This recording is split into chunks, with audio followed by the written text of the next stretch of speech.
शादी की पहली रात शौहर जैसे ही कमरे में दाखिल हुआ तो बीवी से गुस्से भरी आवाज़ में कहने लगा, तेरे बाप ने मुझे बेवकूफ़ समझ रखा है क्या? वो ये कहकर बीवी के पहने हुए सोने के गहने उतारने लगा। बीवी के सोने के गहने उतार कर बीवी से कहने लगा, तुम क्या समझती हो मैं तुम्हें ये गहने पहनने दूंगा? क्योंकि तुम्हारे बाप ने मेरे साथ धोखा किया है। शौहर की ये सारी बातें सुनकर बीवी फूट फूट कर रोने लगी और कहने लगी, क्या हुआ आखिर, मसला क्या है? आप मेरे साथ ऐसा क्यों कर रहे हो? मेरे वालिद साहब ने ऐसी कौन सी गलती कर दी है? शौहर ने गुस्से में अपनी बीवी से कहा, तेरे बाप ने मुझे प्लॉट देने का वादा किया था, आखिर जहेज में उसने मुझे दिया ही क्या है? सिंपल निकाह करना किसकी सुन्नत है? नबी की। मस्जिद में निकाह करना किसकी सुन्नत है? नबी की। विदाउट जहेज निकाह करना किसकी सुन्नत है? नबी की। गरीब लड़की से निकाह करना किसकी सुन्नत है? नबी की।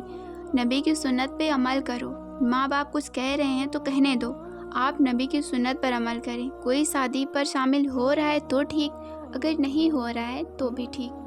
शादी के बाद दूसरी औरतें खूबसूरत क्यों लगती हैं? एक शख्स ने एक तजुर्बाकार आलिम दीन से अपना मसला दरियाफ्त करते हुए कहने लगा, शुरू में जब मेरी बीवी मुझे पसंद आई थी तो उस वक्त वो मेरी निगाह में ऐसी थी जैसे अल्लाह ताला ने इस दुनिया के अंदर उस जैसा किसी को बनाया ही नहीं। और मैंने जब उससे निकाह का पैगाम दिया उस वक्त मेरी निगाह में उस जैसी कई लड़कियाँ थी। फिर जब मैंने उसे शादी कर ली तो उस वक्त उससे ज़्यादा खूबसूरत कई लड़कियाँ मेरी नज़र से गुजरी। शादी के चंद साल गुजरने के बाद मुझे ऐसा लगने लगा कि दुनिया की तमाम औरतें मेरी बीवी से ज़्यादा खूबसूरत हैं। शेख ने कहा, क्या मैं तुम्हें उससे भी ज़्यादा अजीब व गरीब चीज़ें ना बताऊं? उस आदमी ने जवाब दिया, हाँ क्यों नहीं। हजरत ने कहा, अगर तुम दुनिया की सारी औरतों से शादी कर लो फिर भी तुम्हें ऐसा ही लगेगा कि गली कूचों में फिरने वाले हमारा कुत्ते दुनिया की तमाम औरतों से ज़्यादा खूबसूरत हैं। असल परेशानी तो तुम्हारी बीवी में नहीं, बल्कि असल परेशानी तो ये है कि जब इंसान लालची हो जाए कि निगाहें इधर उधर भटकने लगे और इंसान शर्मो हया से आरी हो जाए तो कब्र की मिट्टी के सिवा और कोई भी चीज़ उसकी आंखों को नहीं भर सकती। 4 चीज़ें ऐसी हैं जिनसे निकाह टूट जाता है। निकाह आप सल्लल्लाहु अलैहि वसल्लम की अहम सुन्नत है। अल्लाह के नबी ने फरमाया, जिसने मेरी इस सुन्नत पर अमल नहीं किया उसका मुझसे कोई ताल्लुक नहीं। इसलिए हर इंसान को चाहिए कि वो निकाह करे। तलाक के अलावा चंद चीज़ें ऐसी हैं जिनसे निकाह टूट जाता है। नंबर 1, अगर मियाँ बीवी में किसी एक की मौत हो जाए तो उनका निकाह टूट जाता है। नंबर 2, अगर मियाँ बीवी में कोई एक इस्लाम छोड़ दे या इस्लाम से खारिज हो जाए तो इस सूरत में शरीयत कहती है कि बगैर तलाक दिए निकाह टूट जाता है। नंबर 3, जब औरत अपने शौहर से खुला लेती है और अगर शौहर उसे तलाक नहीं देता है तो वो औरत काजी के जरिए खुला ले सकती है। नंबर 4, अगर शौहर और बीवी का निकाह हुआ हो और दोनों एक दूसरे के साथ रह रहे हों और बाद में उनको पता चले कि ये मेरा रिसाई भाई है या बहन है तो इस सूरत में भी उनका निकाह टूट जाता है। क्या आप जानते हैं एक माँ बाप का अपनी बेटी का ज़बरदस्ती निकाह करवा देना जायज़ है?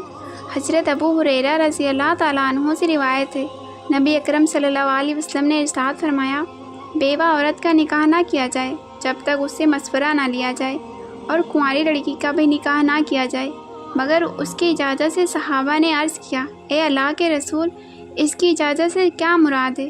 तो आपने फरमाया, यही कि खामोश रहे, कुंवारी लड़की राज़ी ना हो तो ज़बरदस्ती निकाह ना करवाया जाए। अल्लाह ताला हमें समझ अता फरमाए। शादीशुदा ख़वातीन गौर से सुने, अगर आप अपने शौहर पर हुक्मरानी करना चाहती हैं तो 2 बंदों को आप कस के पकड़ लें, एक उसकी माँ और एक उसका बाप। उन दोनों की आप इतनी खिदमत करें कि कोई कसर बाकी ना रहे। आपका शौहर आपको बेइंतहा मोहब्बत भी करेगा, आपको इज़्ज़त भी देगा, आपको प्यार भी देगा। पता है क्यों? क्योंकि हमारे मुआशरे में शादी एक नस्ल चलाने के लिए नहीं की जाती। हमारे मुआशरे में जिस औरत को हम घर में लाते हैं वो एज अ केयरटेकर आती है, तो ये हमारे माँ बाप का ख्याल करेगी, उसको अच्छे से संभालेगी। इस चीज़ में आप लोग पास हो जाएं तो मर्द आपको हर वो चीज़ देगा जो आप डिज़र्व करती हैं। निकाह के 10 इस्लामी आदाब। नंबर 1, अच्छे नियत से निकाह करना। नंबर 2, शादी करने में जल्दी करना। नंबर 3, बीवी को खिलाने और खर्चा उठाने की ताकत हो तभी निकाह करना। नंबर 4, शादी से पहले औरत की राय मालूम कर लेना। नंबर 5, दीन और अच्छे अखलाक वाली जीवन साथी को पसंद करना। नंबर 6, ताकत से ज़्यादा महर की गुजारिश ना करना। नंबर 7, मस्जिद में निकाह करना। नंबर 8, सादगी से निकाह करना, फिजूल खर्चे और ज़्यादा तकल्लुफ़ात ना करना।